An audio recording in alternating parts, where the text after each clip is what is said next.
And welcome to another video. Today's topic is going to be how to make the impossible possible, hosted by your beloved, myself. So for those that don't know me, my name is Abdul. I'm just a random guy in the internet talking about what goes on in my life and the things I just understand and then spreading the knowledge around.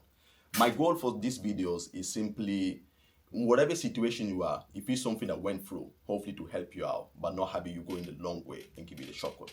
So today's video is how to make what you feel like is impossible become possible. So this conversation started yesterday. I was speaking with a friend of mine and they asked me a very simple question. They said, listen, I follow you on YouTube sometime and I have like this dilemma.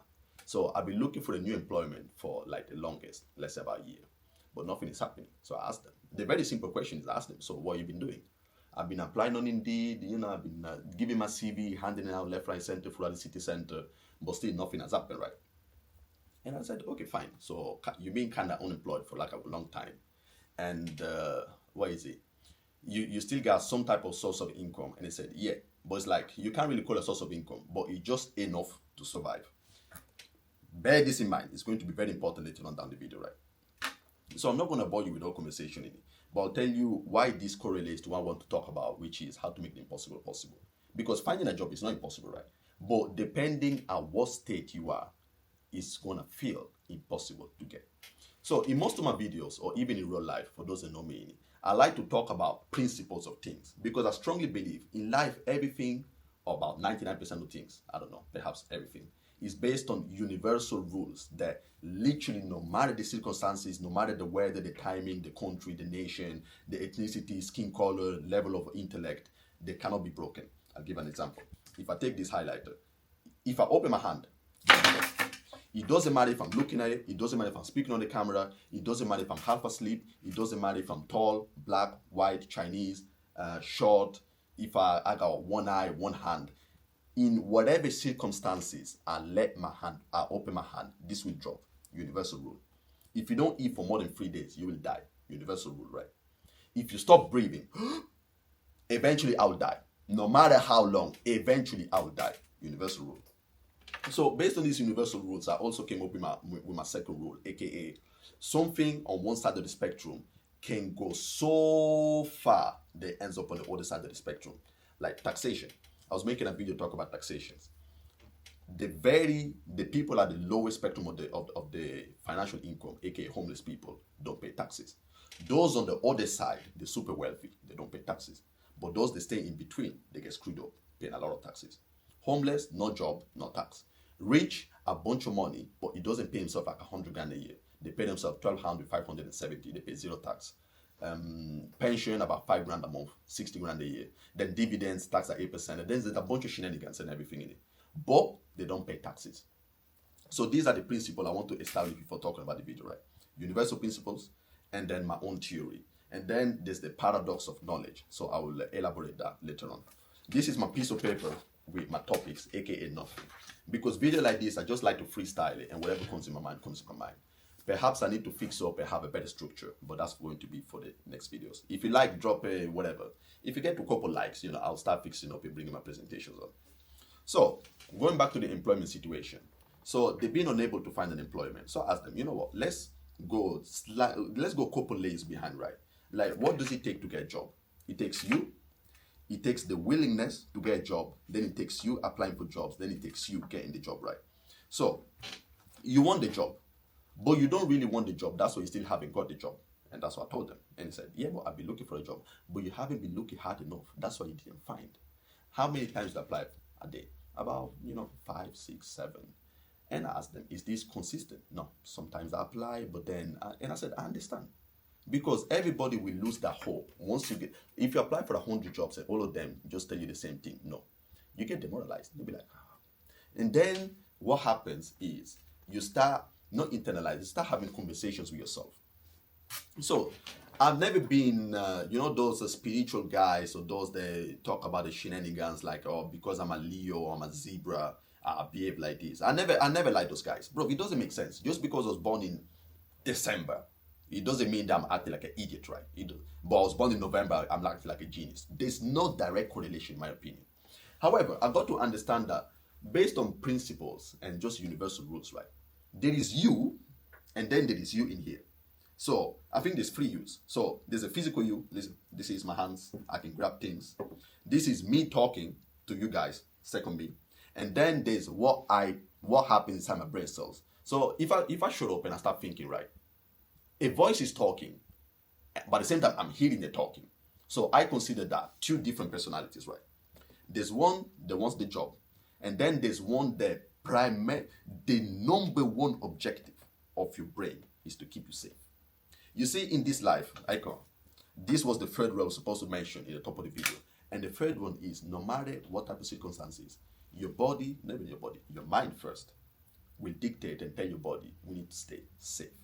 Because no matter the type of circumstances, we evolved for safety. You don't drop a lion because perhaps you'll get eaten. Same way you don't drop a windows because you know you'll probably turn it into a gushy moo or like a slice of cheese. Same way you don't jump in front of an airplane because you'll turn it into mincemeat. Your brain tells you there's no need for that. But this is like the extreme levels. But at the simplest level, your brain will tell you, okay, we have a safety net. That's what I said at the start of the video. This is very important. The safety net, there's income coming in. It's not the best income, but it's just enough for us to survive. Then at the next level is you trying to break off that barrier and then actually get employment. But then once you do the active steps to get employment, but there's no results. So what does your brain tells you? You know what, maybe we are the issue, or perhaps no. You know, everybody says no, so there's no point applying anymore. Like your brain will tell you after 10 outreach, we have enough data for us to never outreach no more. We already concluded there's no point, you never get a job. That's what your brain tells you. But it's to keep you safe because you're now exploring on new water. You're exploring new territory where you never have and perhaps you kind of scared of. But this happens with everything. I'll give you my perspective from posting content. So when I started posting on TikTok, before on YouTube, I was on TikTok because I built it gradually. When I started on TikTok, I first posted just pictures, and then pictures with like written captions on it. And then slowly started posting videos but with captions, and then videos with voiceovers but made by AI. And then eventually I got confident enough to start posting just videos with my own voice. And now look at me now, I'm here talking on camera. But there's phases to it. But at each phase, my brain was telling me, this is new water, you know, what if people think I'm an idiot? Or what if people think I'm this? What if people think I'm that? The brain will start coming up with so many type of scenarios in your brain that is going to discourage you from even starting. And I feel like, not even I feel like, I think and I know, this happens to everybody because it's universal, it happens to everybody. If you try to experiment something new, it's new. The ambiguity, you don't know how it's going to turn out, you don't know how the outcome is going to be. You feel some type of, do I really want to do this? And it's at that point that you need to break through the barrier. Extremely important. So their problem was, as soon as they reach out to like 10 companies and they said they get 10 no's, the brain was like, yeah, allow this. So they just stopped applying and just gave up and be like, I am the problem. And I told them, it doesn't operate like this. Well, it does operate like this, but this is not how you need to take it, because if you take it like this, you never actually go through and then break out that barrier. So this perfect example that I was on holiday a couple of days ago and I was next to a swimming pool. I made a video. Said, look at the pool. The pool was huge, wide. So that's the pool of fear, the pool of anxiety, the pool of you don't know how the outcome is going to be.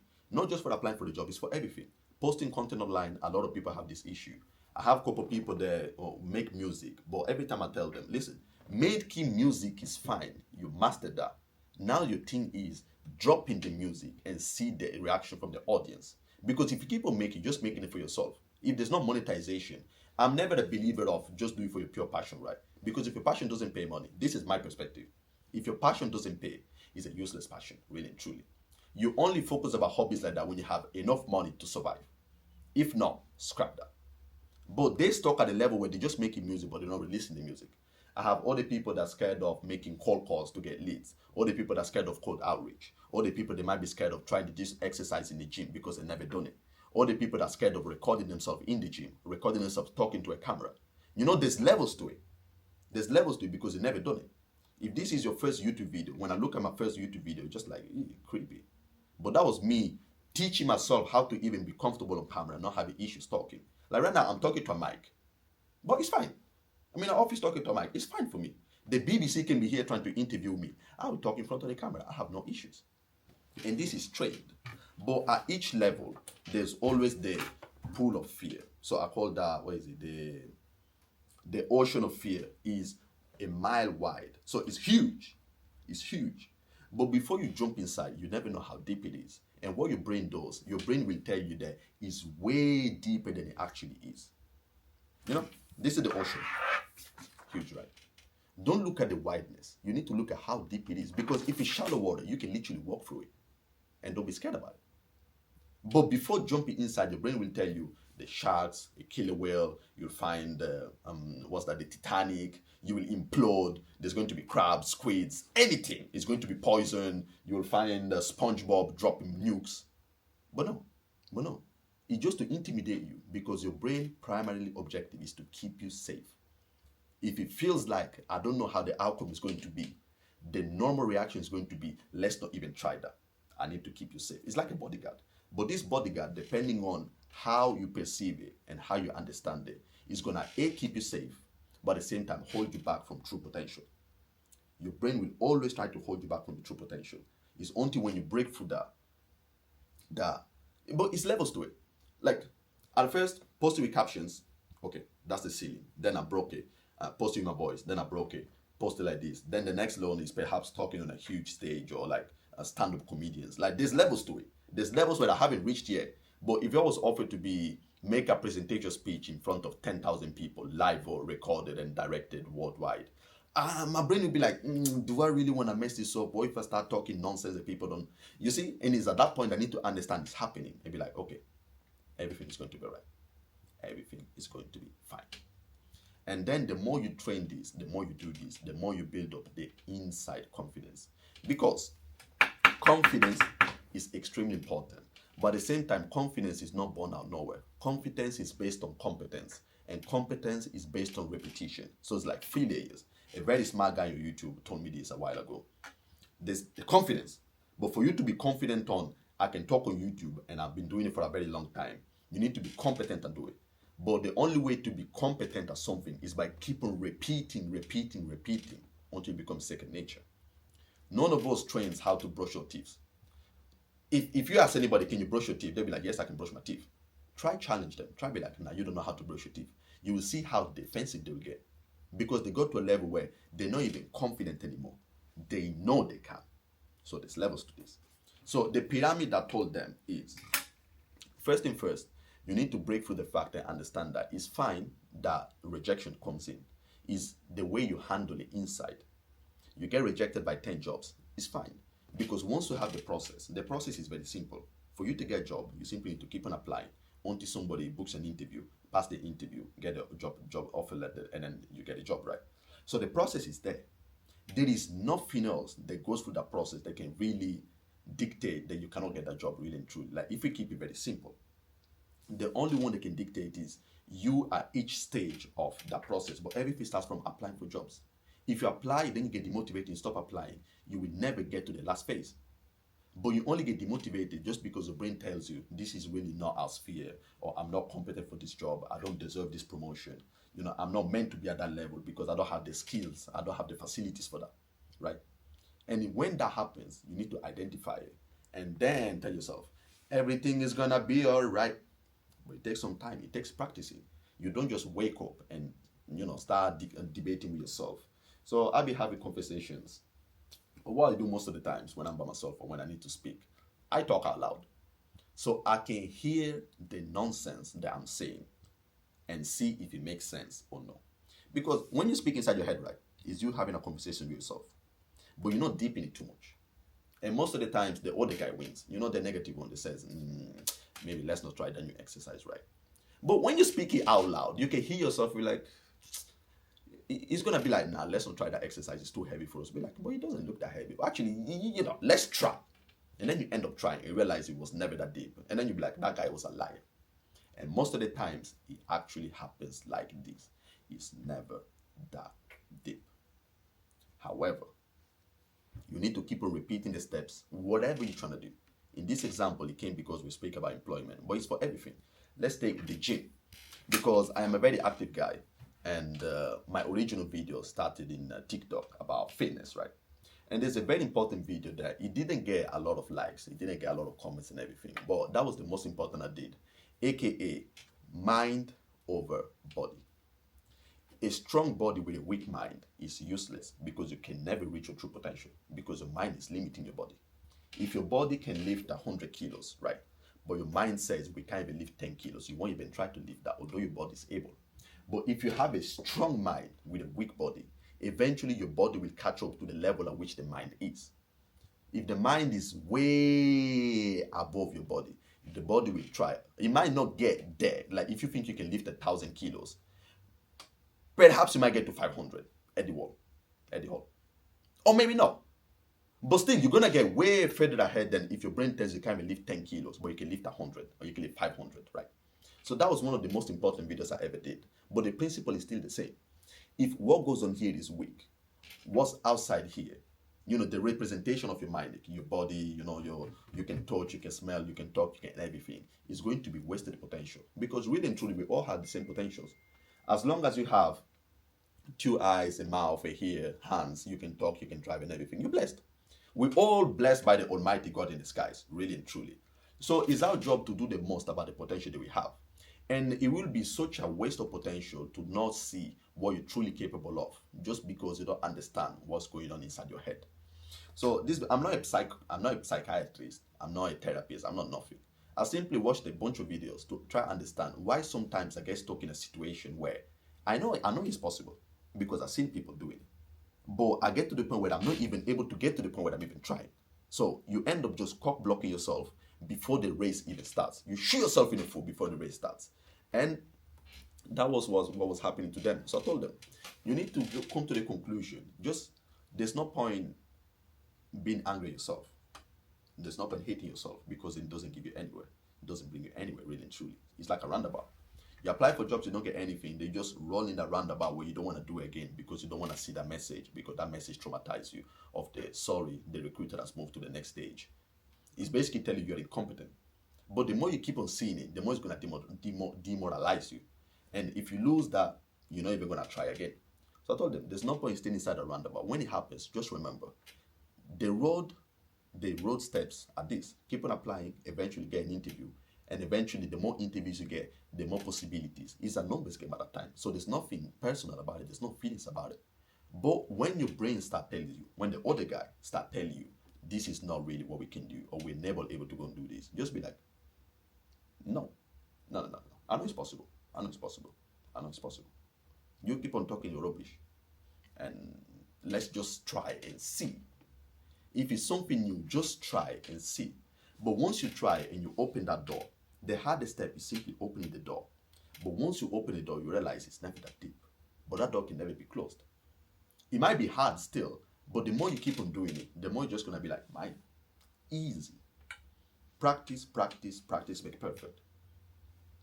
But it's not really practice. It's mainly, after you start practicing, you need to start iterating. You need to start analyzing, seeing the feedback. If you want to perfect your signature, you start by signing, they'll be like, okay, this is dry. But if you keep on practicing the same signature, how can you improve? No, you take some time, you reflect on the signature, you analyze where you need to make this more curvaceous or more whatever, and then you practice again. And if that doesn't work out, then you improve, then you practice again. And then you improve, then you practice again, and then you improve, then you practice again. But you never get to the point where you're even signing the piece of paper to see how your signature is if you don't break through the first barrier, aka is inside the brainstorm. I don't think, there was something else very important I told them yesterday. Keep pushing through. And the analogy is, look at a train. A train takes a very long time to get in motion. The old trains, It takes a lot of time. But once it starts moving, it's cruising. It can hit a wall, but nothing happens. You just keep on pushing through because the momentum is so strong that you just keep on going. So that's the same thing for everything. At first, everything is going to look hard. Everything is going to feel hard. Your brain will tell you this is extremely hard. When you actually get to do it, your brain is still going to tell you this is extremely hard. And some worst case scenarios, after you do it and you realize it's not that hard, your brain will still try to cock block you and tell you this is too hard. No. Keep pushing. You keep on pushing until the repetition becomes competence, and then the competence becomes confidence. But then at the last level, above confidence, is, I don't know what the actual term is, but instead of confidence is believing. But instead of belief, knowing is even stronger. If I believe I can lift this, even at 1% of me can still believe I'm not able to. And if you don't truly believe on the belief is not really a belief, right? But if you know, it's different. I know I can lift this because I've already done it before. And I can argue for the sake of my life that I can lift this no matter what circumstances. Ask somebody about what something they truly believe on and try to challenge them on that belief. Because that's not belief anymore. They know. That's why they will get so defensive. If somebody was to ask me, can you drive a manual car, right? I wouldn't say I believe I can do so. I can. I can is different because I went already through the levels of I did it so many times that now I'm confident enough. I'm more than even confident. Now I know I can do it and nothing can move me out of position. And once you get to that level, that's when the real game begins. Once you get to the level where you know you're destined to get a job eventually, that's when you will stop budging. The brain will come and try and send you some curveballs on some, we can't do this. You'll be like, of course I can. Of course I can. Why are you trying to be here for? Of course I can. If somebody says I can't do a muscle up, I will bet my yearly salary that I can do a muscle up because of course I can. I don't believe there is no budging. I don't believe I know. I know. I was challenged couple. Well, it wasn't a challenge. We end up doing, you know what boys do when they link up sometimes, a push-up challenge, right? So we got to like 56. And I said, listen. I took it for the team. I told the guy, I will double up what you did. Well, it wasn't double. I'll simply do more than what you just did. If not, and my boy stood up and said, I'm betting 50 pounds. He didn't even think because he knew I can do it. Shout out to Nero. Big shout out to Nero. Man stood up and said, I'm betting 50 pound cash right now that I can more push up than he did. Because he knew. He wasn't believing. If he was believing, he's going to say, yeah, No. That was a different level of conviction. And guess what? Of course I did. But I stood up just because I knew. But it was stronger than belief. It was knowing. And when you know, nobody can move you out of the way. Now, a very funny thing. I could have known, but at the same time failed. But that's not a failing in real life. Because to get to believing, you need to do stuff. But there's like a weird shortcut where you can just not indoctrinate yourself. You can lie to yourself so much that you end up believing something. You can lie to yourself so much that you can end up believing something. Let me repeat again. You can live in the delusion for so much that although what you believe in on is completely incorrect and doesn't make any sense in God's green earth, you believe it. Let's look at an example. If you take a child, newborn, and you tell them 1 + 1 is 3, for the rest of their life, nobody ever asked them, nobody ever challenged them. They get to age 20, and then I come in and I tell them, 1 + 1 is 2. What is he going to say? You're an idiot. 1 + 1 is 3. He believes. He's been living in a delusion for so long that nothing can move him out of the way. Light just turned off. Although in real life, 1 + 1 is 2, everybody knows. In his world, 1 + 1 is 3. If you deep it, we all live in our own words, right? Like my word is my word. And it's either you're the protagonist in your own world or you're the side character in somebody else's world. And maybe that somebody else's is still your word, but the side they try to keep you safe. You're not the bottom line. The safety net, they try to keep you safe. If you live in his world or their world or her world, you will never actually see your true potential. So you want to take control of your life. You want to take control of your decisions. It's mainly a fight against you and you. There's a you that try to keep you safe because that's their job, safety. I'm not going to let you jump out the window because we will die. Safety. But with the same principle, it's not going to make you go into new things that you never tried because of we don't know how the outcome is going to be. So let's not even try. The hardest part is understanding when is that happening and then simply do the opposite. Be like, okay, I understand. I hear you, but this is not beneficial for us. The grass is way greener on that side. And we don't know how green it is, but let's see. If it's very bad, we can still come back in it. But if you don't even try, we will never know. That's how you need to take it. Your brain's primary objective is to keep you safe. I don't want to dive into politics, right? That's a video for another day. But the only reason why people always, we give in on new government rules is just because of safety. Like, look at during COVID, the very example. Just to tell you that some principles are universal. Look at COVID. I was alive during COVID, obviously. The only reason why everybody just stayed at home during the lockdown is because of safety. The trade from the government is, yeah, we will pay you some money or we'll give you free food and then everything, some discounts on Uber Eats. But for your own safety, you need to stay home after 10 p.m. And that was the only reason why people traded that thing. Because why would business owners just be like, you know what? Obviously, let's not talk about the whole pandemic and everything. We'll talk about the principle behind. The only reason why the whole world shut down was because of safety. The only trade that us humans actually make for everything is for safety. For the safety of your child, you will do anything. You will fight a lion if you had the opportunity. For the safety of the child, because that's the main thing. The child is not able to protect themselves, so you are in charge of the protection. Safety. Don't jump at the window. We're going to die. Safety. Don't do this new thing because we never did it. We don't know the outcome. Safety. It's the same principle. That's what I said at the start of the video. I like to analyze principles, and then if you deep it and kind of understand what I'm being said, what I've tried to say for this video, how long has it been? 26 minutes. These principles operate throughout everything. So don't think doesn't apply to if you're trying to open a wig business. It's the same thing. If you're trying to sell wigs, you have the products, you know how to make wigs, right? Then it comes to selling wigs, but your camera shy.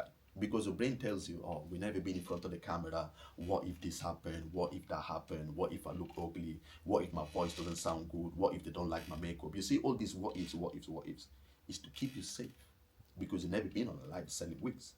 Same example, if you also sell clothes, or if you want to do a pop-up shop, if you want to organize a photo shoot and never interact with models face to face, is to keep you safe. All this is to keep you safe. The principle is the same. I never try to deadlift this much. Let's not even try, is to keep you safe. I hope this made a lot of sense. And really and truly, I hope this video actually helps out somebody. Like my goal for this channel, I don't care about views, really and truly. I do not care about views because if I really wanted views, I'll be acting like a clown. But that's something I cannot. It's not my style. It's not me. I can't do all those weird challenges of being dancing on TikTok or dancing on YouTube for some views. I don't care. No. My videos are targeted because not a lot of people have the attention span to even listen for half an hour. But those they do are the type of people I really want to be talking to. So if you made it far down to this video, congratulations. Thank you for the support. If you dropped a like, if you didn't drop a like, it's fine as long as you watch it. And if it helped you on something, drop it down in the comment and then tell me if it made sense. If it still doesn't make sense, well, let me down in the comments.